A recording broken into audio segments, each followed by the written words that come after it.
I want to continue with the FBI, Mr. Perez, and dig in further on the efforts that are being made to investigate and prosecute the trafficking and exploitation of children.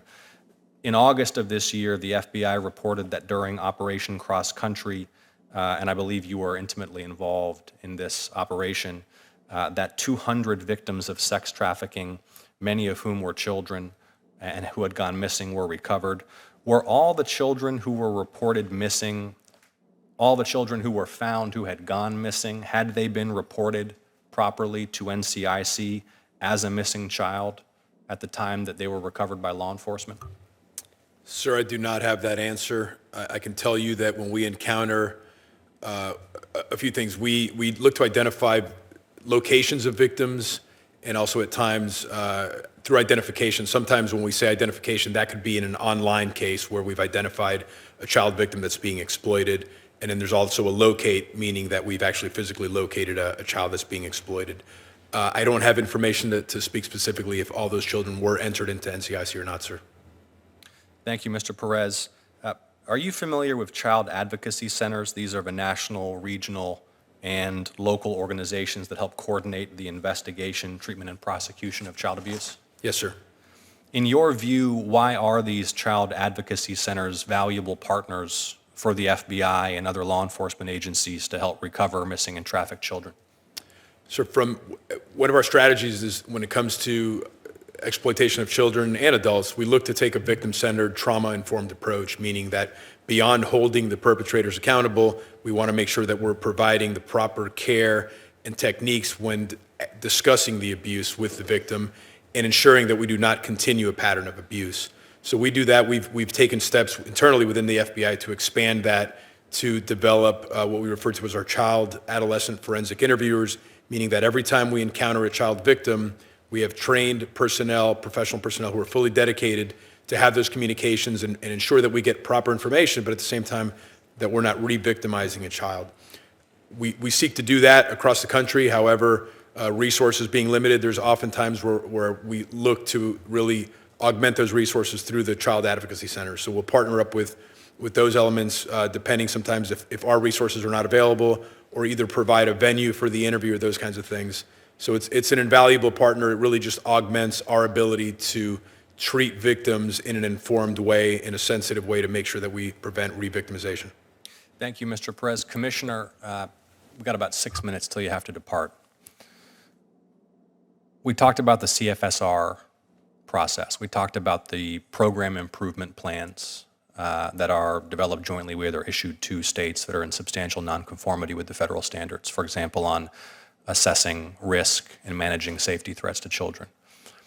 You noted that penalties can be assessed in some cases where the program improvement plan is not fully, properly, successfully implemented.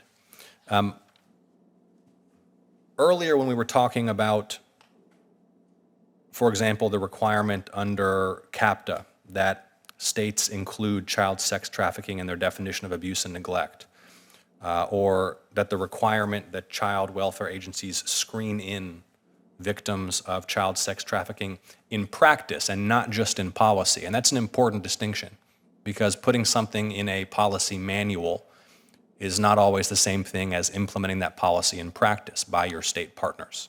Here we're talking about state child welfare and foster care agencies. In the case of the CFSR, you have a remedy, the PIP program, penalties associated with noncompliance. So before we get into remedies on other aspects, my first question is that working? Is that driving an improvement in performance, an improvement in compliance with these federal standards by state foster care agencies? I ask this because as we contemplate legislative solutions to strengthen the protection of vulnerable children across the country, we need to understand whether the tools with which we've already empowered you are sufficient as you are implementing them. Thank you, Chairman. The CFSR, we're in our fourth round. It has been in place since the early 2000s. And I had mentioned earlier that every state, when they go through the review, ends up in some form of a program improvement plan. Many jurisdictions have been able to actually successfully exit their program improvement plan without a penalty. And so to that end, I would say that the review process does work in the instance of being able to hone in, identify strategies in partnership with the states. I think continued quality improvement is something that we are continually working on with the levers we do have and the technical assistance we can provide. The oversight of the child welfare system, I'll correct that. The oversight of the federal implementation and the federal rules sits with ACF. The actual implementation of the child welfare system and the running of the child welfare system is at the local level, at the state level.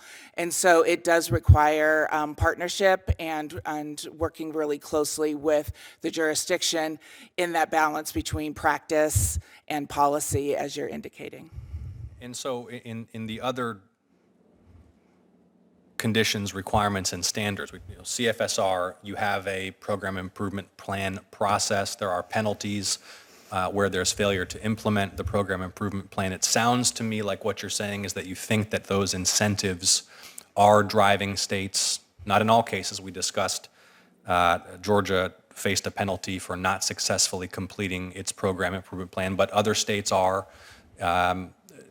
many states are, according to your testimony, completing those program improvement plans successfully, and the sense I'm getting is that you think that's working. For federal standards that are not captured directly by the CFSR, asking you earlier, for example, if a state does not successfully implement policies and procedures to screen children who are recovered after they've been missing for sex trafficking. And this OIG report looked at 5 states and found that in most cases there was no evidence that the children had been appropriately screened by the state agencies, to be clear, not by HHS, but by the state agencies. When we were discussing that problem, what I heard was you can provide technical assistance, you can provide best practices, you can remind states of the federal standards, but do you have a remedy akin to the program improvement plan and the penalties associated with it? Are there sticks and carrots, or are there just best practices that you communicate to the best of your ability within the confines of your relationship with that state agency? Well, the other mechanisms that we have are to do partial reviews. If there's an issue that comes to our attention, and we can go in and do a partial review, which in many ways would mirror the CFSR process, but around a particular issue, and can issue corrective action plans depending on the area in which it sits as far as the legislative statutory driver would depend on what the mechanism is and whether or not there is a significant financial penalty that can be employed or not. I've got you for about 3 more minutes, so please drill down on those partial reviews as concisely and precisely as you can, what those corrective action plans entail, and what happens if states don't successfully implement them. The partial reviews would be looking at whatever the particular issue. So they usually come about because an issue has been raised or there is a concern around following a particular federal requirement and digging into that. The reviews would include talking with individuals, the case review, similar case review processes as we would do in the CFSR, and working with the jurisdiction in regards to what they have done, and then issuing a corrective action plan. And then regarding the penalties and the actions beyond that would depend on what the circumstance was, and was it tied to a CFSR review, and those sort of things. And happy to be able to have my team, work with my team to get back with you around the various funding streams and the mechanisms that we have related to penalties related to those different funding streams, if that makes sense.